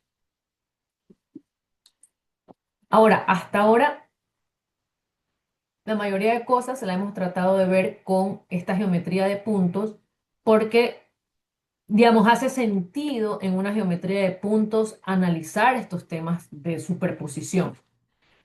Pero el argumento position está presente en todas las geometrías, bueno, al menos en las que requieren el mapeo básico, tienen una opción más de posición, además de identity del jitter, que hacen mucho más sentido si la vemos con otra geometría.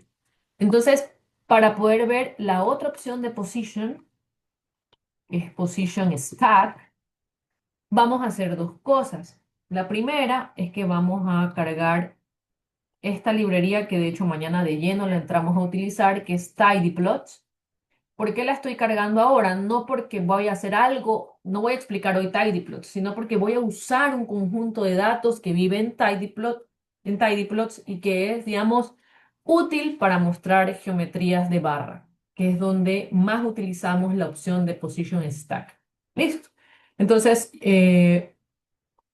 pueden tomar o hacer un install.packages de tidyplots, que lo estoy pasando por el chat de Zoom, y luego pues hacer un library de tidyplots.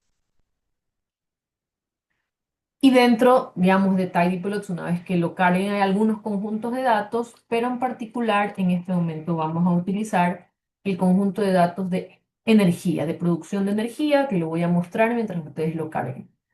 Es un conjunto de datos pequeño, pero útil, porque se darán cuenta que acá tenemos, a diferencia de otros conjuntos de datos, del total de columnas, tenemos una mayor variedad de tipos de datos. No tenemos el año, que lo podemos volver un tipo de dato fecha. Tenemos fuente de energía y tipo de energía, que son variables categóricas, es decir, que me va a permitir diferenciar lo que pase con la variable continua.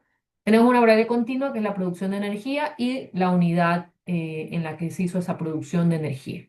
¿Ok? Entonces, nos resultaría útil, por ejemplo, ver qué le pasa a esta producción de energía si nosotros viéramos esta producción de energía por fuente de energía. Entonces, una geometría que me sirve o que me ayuda cuando yo quiero ver de la producción total que tengo, cómo esta está conformada respecto a las categorías, es una geometría de áreas. ¿Ok? Entonces, si alguien trabaja con áreas, es posible que puedan dentro de ggplot2 encontrar un geom area, ¿ya? Entonces no vamos a hacer nada diferente que declarar nuestra función ggplot, el conjunto de datos energy, declarar nuestro AES y ¿qué nos gustaría aquí? Debemos cuenta en el conjunto de datos que tenemos la producción por año. Entonces vamos a mostrar en el eje X al año y en el eje Y vamos a mostrar a la variable que es la producción de energía que tiene el mismo nombre que el conjunto de datos, energy. ¿Ok? Y sobre esto vamos a declarar o a verlo con una geometría de área. ¿Qué vamos a hacer con esa geometría de área? Al igual que cualquier otra geometría, declararle propiedades estéticas y yo puedo decir, quiero que muestres o me diferencias esa variable energía por color, asociar esto a la fuente de energía, energy source, y una de las características, ¿se acuerdan de esa propiedad estética? Es que color solamente va a cambiar el contorno y lo que queremos es que cambie lo interno de la geometría y eso es hacer un fill energy source. ¿Ok? Puede suceder que se estén superponiendo una con la otra, entonces vamos a poder de preferencia ponerle una transparencia alfa 0,5 por ejemplo. Y voy a enviar a correr el gráfico, ¿ya? Entonces, mientras ustedes van llegando hasta ahí, son 7:29, deme un minutito nada más, que voy a apagar la cámara y el audio para atender algo muy particular, ¿ok?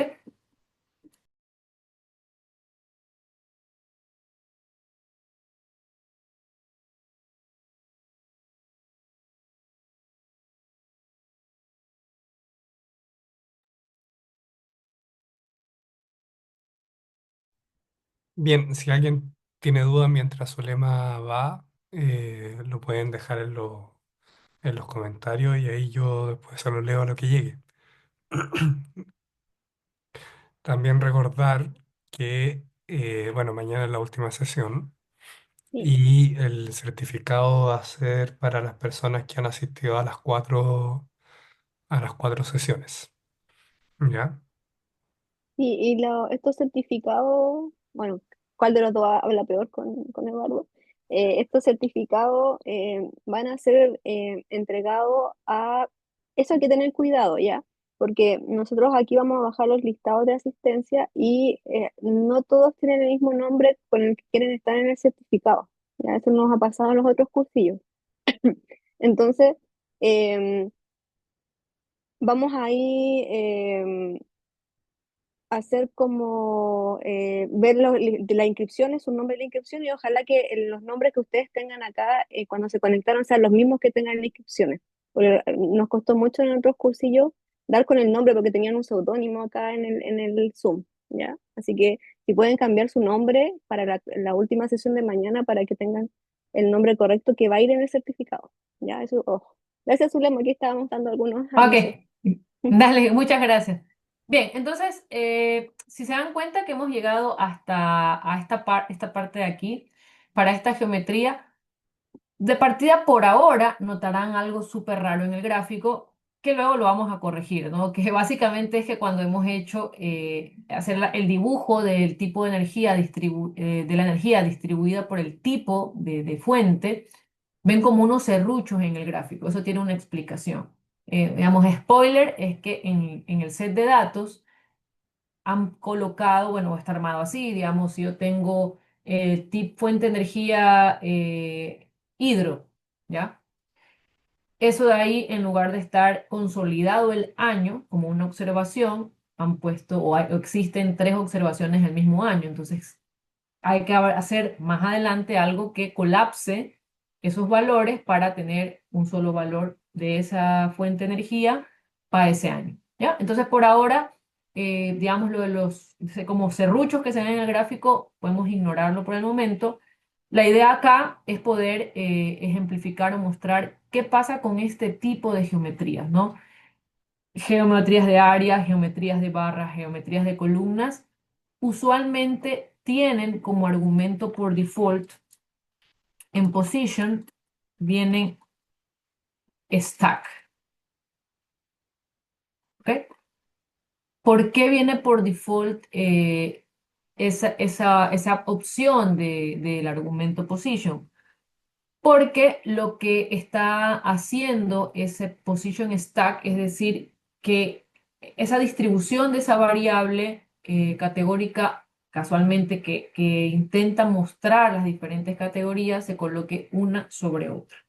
Eso es lo que básicamente hace o quiere hacer stack, que sería apilar. Ese sería un verbo que funcione, como apilar los elementos. Entonces eso es muy común en estos gráficos de barra cuando uno muestra las contribuciones que tiene cada categoría, digamos, al total de la variable. ¿Ya? Entonces, como cada segmento, en este caso está pasando igual, cada segmento de tipo de energía se está apilando una encima del otro. En este caso estamos viendo que esa acumulación vertical se está dando por año, ¿ya?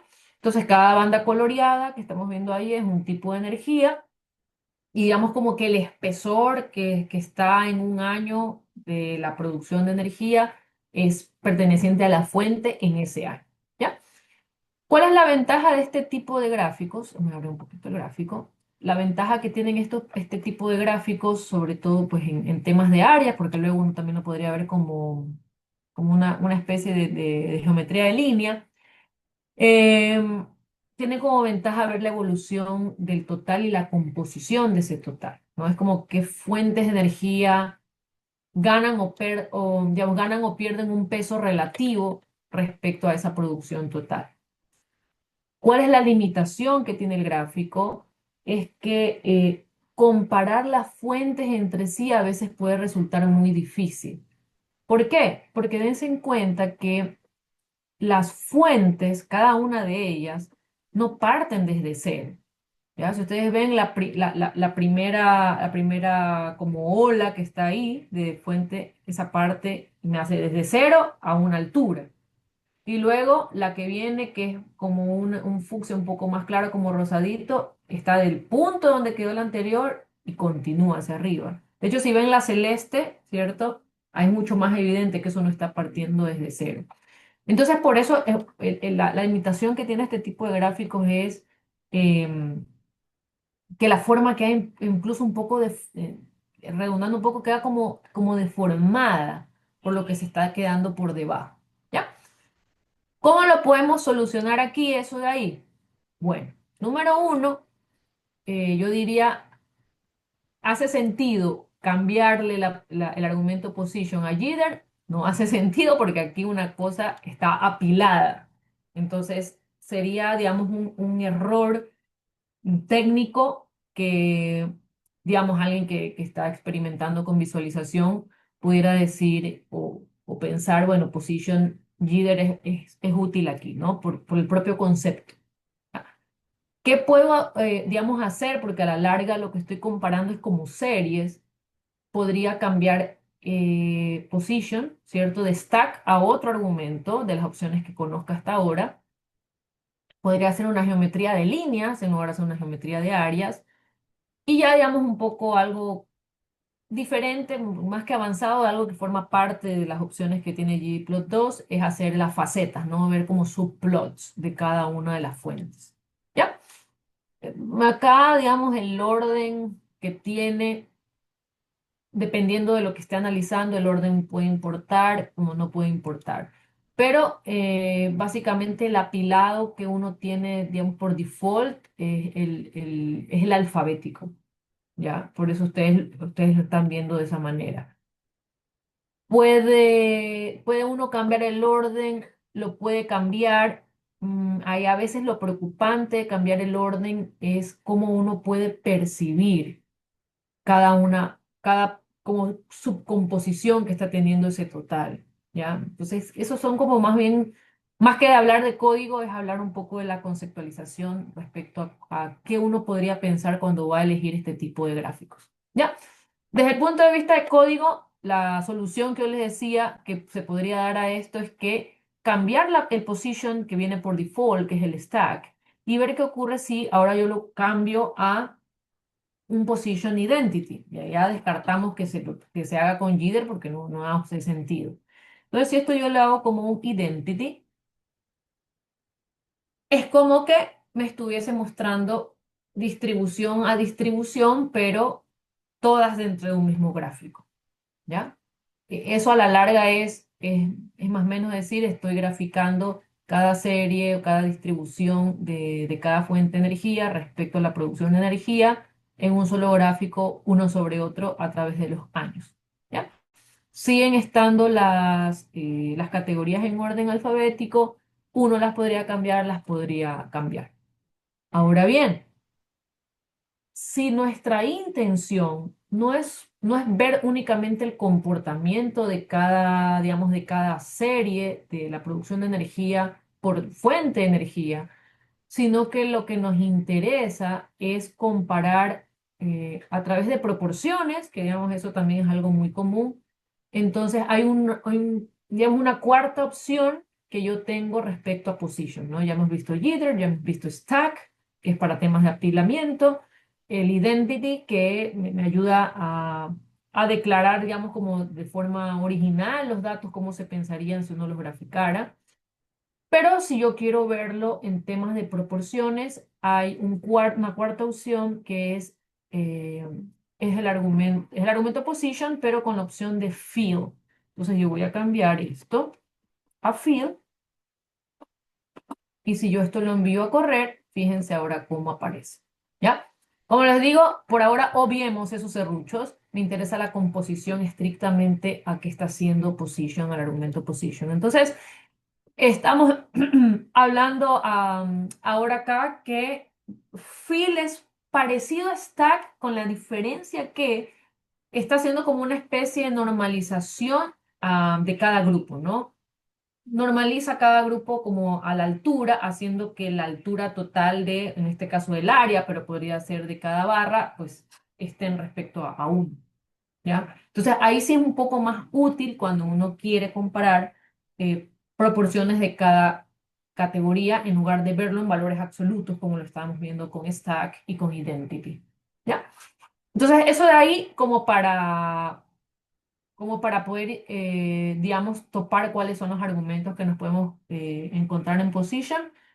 Vamos a cambiar digamos, este gráfico en el sentido estricto de que más adelante uno puede corregir los serruchos haciendo algo adicional, pero por ahora creo que funcionaría bien digamos, si lo filtramos, ¿ya? Yo lo que les mencionaba es que aquí, si uno se da cuenta, por ejemplo, este 2002 no, pero podemos ir por acá, eh, veamos por aquí. Por ejemplo, si ven este wine offshore aquí, si esto lo viéramos por tipo de energía renovable, es como que estos dos valores me los toma aparte. Entonces, algo similar está pasando, pero con Energy Source, que a lo largo del set de datos hay años en los que yo veo que esos valores se repiten. Creo que esto está hasta el 2018, ¿no? Por ejemplo, fíjense aquí en 2017, tengo fósil gas, un valor, fósil gas en el mismo 2017, otro valor. Ya, eso es lo que pasa a lo largo del set de datos, que cuando yo grafico por área, hace y crea esos serruchos. Porque claro, es como que me estuviera diciendo, en el año 2017, fósil gas fue 3 y después aumenta y después disminuye. Ok, esos son los serruchos que ustedes ven. Entonces vamos a filtrar el set de datos solamente con la intención de que veamos el mismo gráfico, pero tal vez con menos categorías que no estén sufriendo este problema de que hay repeticiones o de registros en los años. ¿Ya? Entonces voy a hacer ahora sí un filter. Solamente voy a hacer una manipulación adicional como para tener un subconjunto de datos que me ayude a percibir mejor lo que estamos trabajando a nivel de Geom Area. Entonces voy a hacer un energy, un filter. Ese filter lo estamos haciendo por energy source. Y voy a incluirlo esto en un vector o que se me reflejen únicamente. Esto no tiene problema. Biomasa está escrito con, vamos a hacer un unique. de energy source del conjunto de datos energy para ver cómo están escritas las fuentes de datos, las fuentes de energía. Ya, biomass, por ejemplo, está con M minúscula. Biomass. Fuente de biomasa. Aquí ya, fossil oil, si estoy viendo que está en mi conjunto, en mi gráfico, entonces puedo ver cómo está escrito. Y nuclear, también veo que está escrito de esa forma. Entonces voy a crear solamente un subconjunto para replicar el gráfico que hicimos hace un momento con estas tres fuentes de energía que de lo que yo revisé, el conjunto de datos son las que no presentan digamos, este problema. Eso significa que, digamos, en honor al tiempo, voy a copiar, pegar el código.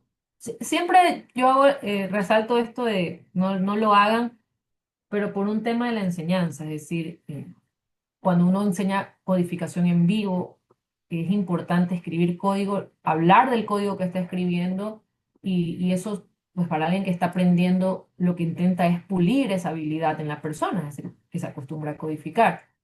Cosa que si yo cojo, copio y pego, pues poco le estoy explicando a la persona qué estoy haciendo. Digamos, pero como este código ya lo hicimos, lo que voy a graficar es lo mismo, pero ahora con el subconjunto que creé. Es decir, que aquí la data, en lugar de que sea energy, le voy a poner subconjunto. ¿Ya? Y podemos hacer el cambio de lo que ya les mencioné, verlo como stack, verlo como fill, etc. Entonces lo voy a dejar como stack, es decir, como vendría originalmente. Como vendría originalmente, se vería de la siguiente forma. A ver, déjenme ver si puse aquí bien nuclear, porque me está tomando una sola fuente. Parece como que hubiera filtrado por una sola fuente. Aquí, por ejemplo, ya, si se dan cuenta aquí biomass está mal escrito, aquí fossil oil está mal escrito, había un espacio de más y eso es lo que me estaba generando que no jale el subconjunto adecuadamente. Ahí está. Es un problema de escritura nada más en los strings, en el vector de carácter. Entonces, así es como se vería una geometría de área con position por default que nos exige geometría de área de barras de columnas, position stack. ¿Ok? Esto lo podría cambiar a ver como las distribuciones como individuales, sería un position identity. Ahora lucirían así. Y luego, si lo quiero ver como esa contribución proporcional, podría hacerlo con un fill, de esta forma. ¿Ya? Entonces, importancia del argumento position, naturalmente, siempre va a ser un punto determinante para el tipo de geometría que yo quiera elegir en función de la tarea de visualización de datos que yo tenga. ¿Ya? Donde yo les mencionaba que este tipo de argumento es mucho más útil cuando estamos trabajando con geometría de barras, con geometría de columnas. El detalle está en que tanto en barras, columnas, que suele darse este tema que le decimos bar stack, lo que hace es, pues, estamos haciendo este apilamiento, ¿cierto? Uno sobre otro. En el caso de la geometría, en el caso de la geometría de puntos, en el scatter plot, cuando teníamos superposiciones, decíamos, bueno, lo arreglamos con ese desplazamiento de los ejes leve a través de jitter. Pero, ¿qué ocurre cuando nosotros, por ejemplo, en las barras, tenemos una cosa, digamos, una barra tiene apiladas cosas? Y eso que está apilado, yo lo quiero desagregar, básicamente. ¿Ok? Eh, pensemos por un momento que yo quisiera ver la fuente de energía, ya no con este tema de las áreas, ¿ya? Sino que pensemos que lo quisiéramos ver, no sé, con columnas o con barras. Vamos a tomar este mismo subconjunto, vamos a ponerlo aquí como, ¿qué pasa si cambio de geometría? como sé que estos temas los puedo trabajar con barras y con columnas, entonces, ¿qué pasa si ahora yo me cambio de geometría? Entonces yo digo, bueno, voy a tomar a este conjunto de datos subconjunto y vamos a suponer, lo voy a filtrar. Aquí está una de las cosas que me preguntaba, por ejemplo, Eduardo. ¿Puedo hacer un filter? Sí, puedo hacer un filter. Entonces vamos a suponer que ahora yo quiero ver un vector de años en particular. Eso con la intención solamente de que cuando yo haga las columnas o las barras, no vea tantos colores distribuidos. ¿Ya? Esa es la única intención. Ya sé que a alguien se le desactivó el audio. Eh, Creo que yo tengo la opción de mutear. Sí, ya, ahí está.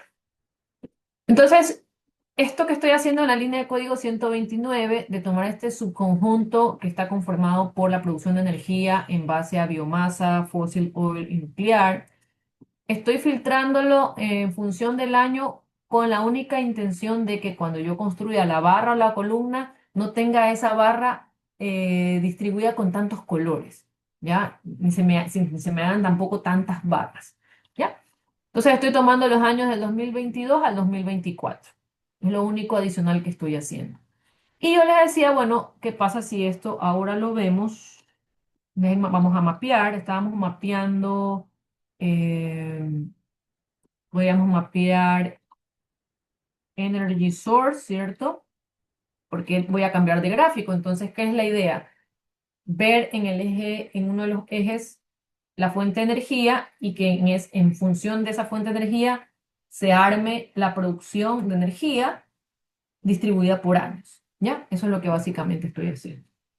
Entonces estoy diciendo que voy a mapear de esta manera para poder utilizar una función de geometría geoncall.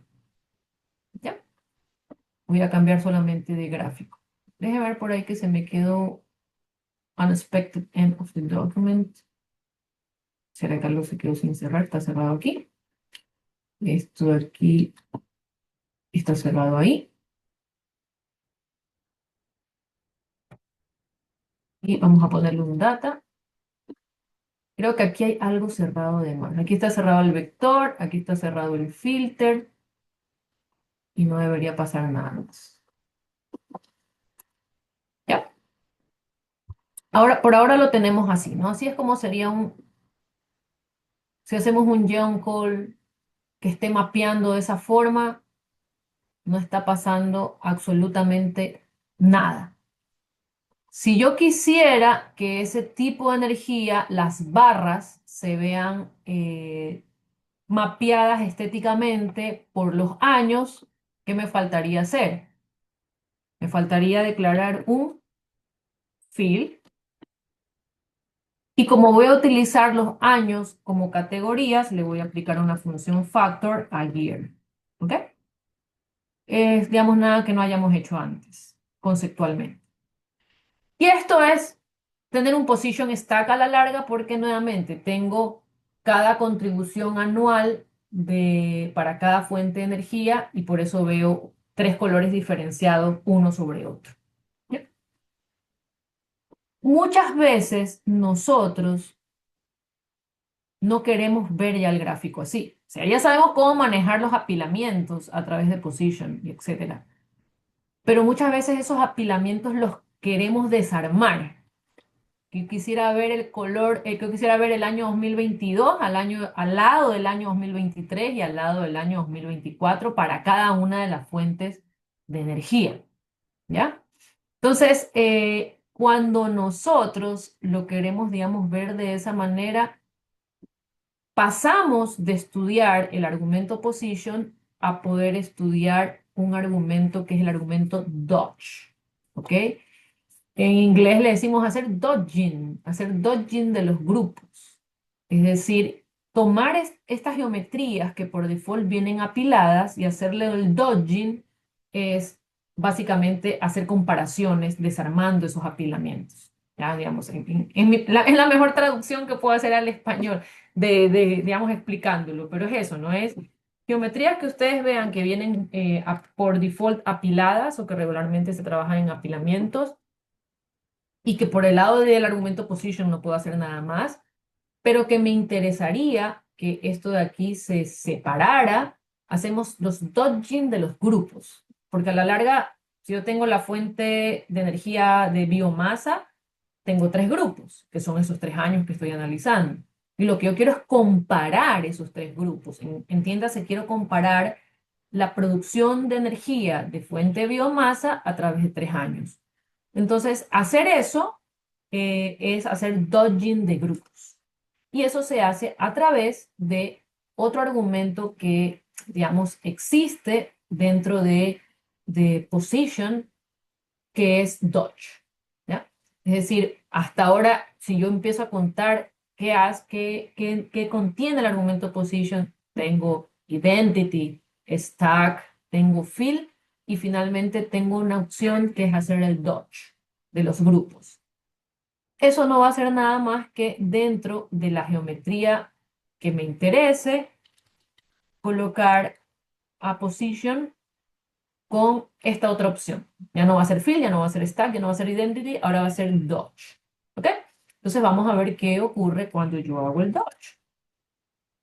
Ahí estamos viendo que se desapilan los grupos y ya los puedo comparar. Al igual que ustedes vieron digamos, position, ¿cierto? Lo puedo trabajar como un string o lo puedo trabajar como una función. Lo propio va a pasar con el tema del dodging, que yo lo puedo personalizar. Es decir, yo voy a tener funciones position asociadas a hacer este dodging. En lugar de escribir position igual dodge, voy a poder poner position igual función, position subguión dodge, abro paréntesis. ¿Con qué intención? Con la intención de poder personalizar esa comparación de grupos que me interesa ver en el gráfico. ¿Ok? Hay dos versiones de dodge. Dodge a solas, digamos a secas, y Dodge 2. ¿No? A veces hay cosas en las que no han sido muy creativos en ggplot2 y es como, bueno, Dodge 2. Entonces, ¿cuál es la diferencia entre Dodge y Dodge 2? Que en Dodge ven que las barritas están una junto a la otra. Con Dodge 2 se crea un padding, se crea un espacio pequeño. ¿Sí ven? Crea un espacio. Es mínimo, que por default viene de esa forma mínima. Pero si yo tengo la intención de mostrar este dodging de grupos en el que el espacio, el espaciamiento, no sé si esa palabra existe en español, digamos como que el espacio entre barra y barra sea mayor, es el padding, yo necesitaría entonces un parámetro de padding que lo pueda manipular para que esto esté así o esté así. Eso solamente me lo puedo dar dentro del argumento position, utilizar la función position. Y si se dan cuenta que hay dodge y hay dodge 2. ¿Ya? Esas funciones a mí me permiten, como yo les menciono, controlar algunas cosas. El ancho, el espacio que existe entre estas barras y qué es lo que yo quiero preservar, digamos, respecto a la manera en la que esté trabajando la barra. Si yo digo, por ejemplo, el ancho, yo le voy a decir, no sé,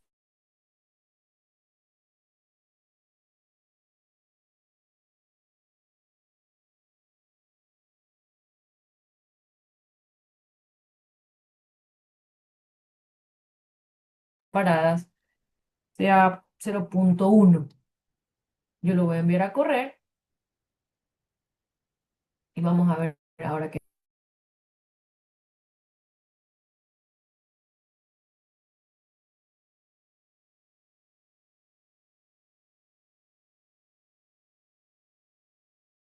Eso de ahí es hacer dodging de grupos. Y dentro de, digamos, de ggplot2 es súper útil para temas, por ejemplo, a más de comparación de grupos, cuando nosotros tenemos como barras que estén superpuestas. Hay gráficos que uno hace el dodging, pero sigue una barra superpuesta como sobre la otra, así. Entonces, ¿qué necesitamos? hacerle dodging. Dodging 2, es decir, para poder aplicar una personalización del espacio entre barra y barra. ¿Ya? No sé si hasta ahí hay alguna pregunta, hay alguna duda, hay alguna duda que tengamos hasta ahí. No sé si hay alguna pregunta. Antes Problema, de yo dejar... te quiero dejar algo Sí. que, o sea, por supuesto que tiene que ver con el curso, pero no es de las Ujú. cosas que hasta el momento he hablado o de las partes donde yo he podido estar, que es cuando usas el Gigi Safe. Ah, A mí me ha pasado que quiero guardar un gráfico que en la pantalla se ve bien, digamos, pero cuando ocupo el G-Save con ciertos parámetros, por ejemplo, no sé, pues las revistas te lo piden en 600 dpi de no sé qué cosa, y después lo abro en mi carpeta y no tiene nada que ver el gráfico de cómo se ve en la pantalla, cómo se guardó.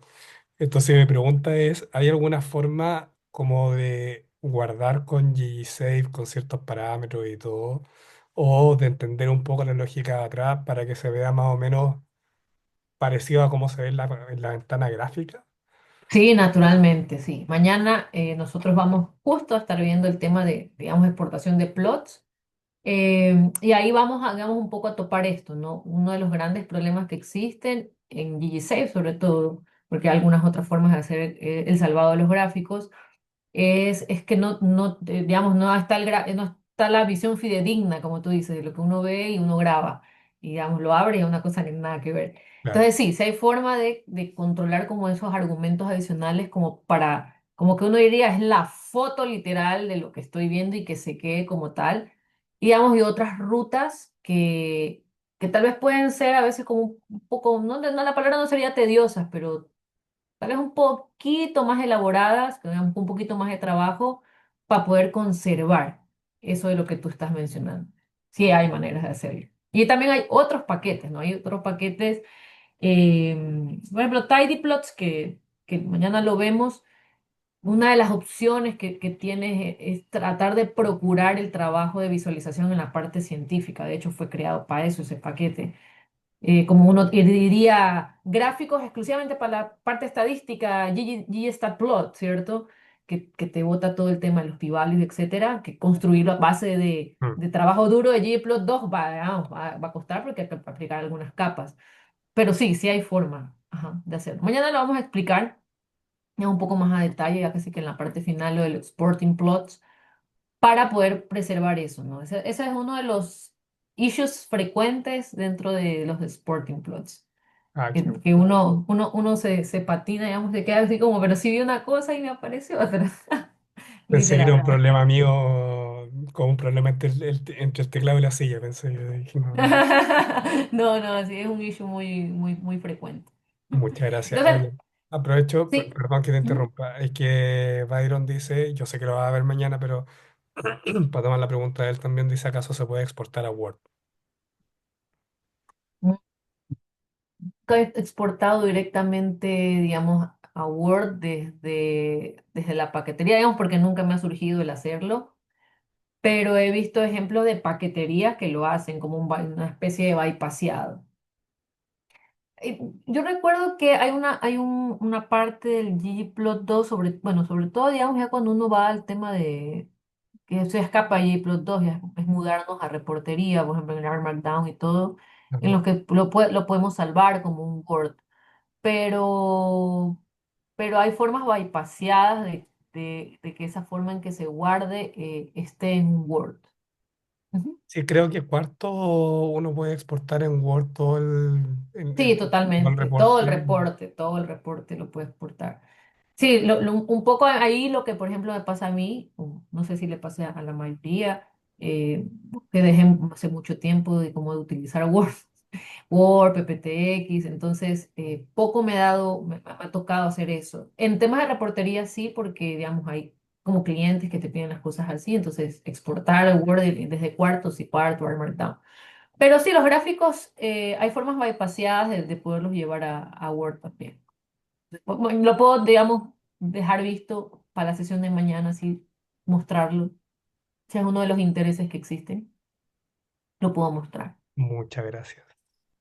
Bien, entonces, spoiler para el día de mañana, pero ya estamos con el tiempito. Mañana va a ser como un día pesado, le digo yo, porque vamos a hacer como un recorrido así fast sobre algunas capas que nos hacen falta, sobre todo las principales. Yo ya comenté en la clase de ayer que digamos, capas como las coordenadas, como los DEMS, que son importantes, pero que yo siempre digo son como un poco más fáciles de estudiar.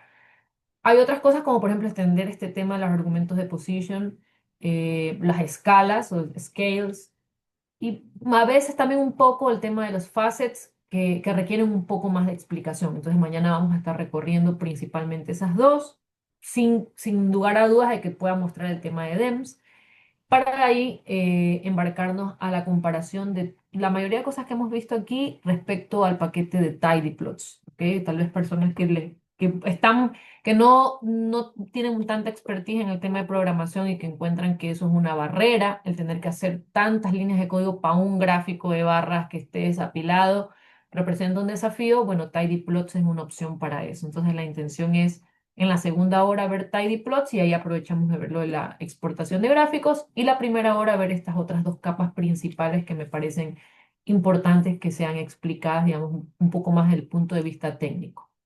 Y con eso pues esperemos cualquier duda que surja mañana también que la podamos despejar. Yo luego de una media hora subo el script de lo que hemos trabajado y nada, quedo abierta a cualquier otra duda que tengan ahora o si mañana quieren traer algo para poderlo ver, con gusto lo hacemos. Gracias, Muchísimas Zulema. gracias, Zulema. Muchísimas, Gracias a muchísimas ustedes. gracias. Gracias. Bueno, Bueno, se están retirando, pero mañana ojalá que podamos abrir las cámaras para sacar la foto que hacemos siempre en los cursillos al final para las redes sociales, ¿ya? Para que estén preparados. Claro que sí. Listo, entonces nos estamos viendo mañana, chicos. Cuídense mucho. Una que buena estén noche. muy Bien, buenas bien. noches, chao. Cuídate. Chao, Chao, que estén chao. muy bien.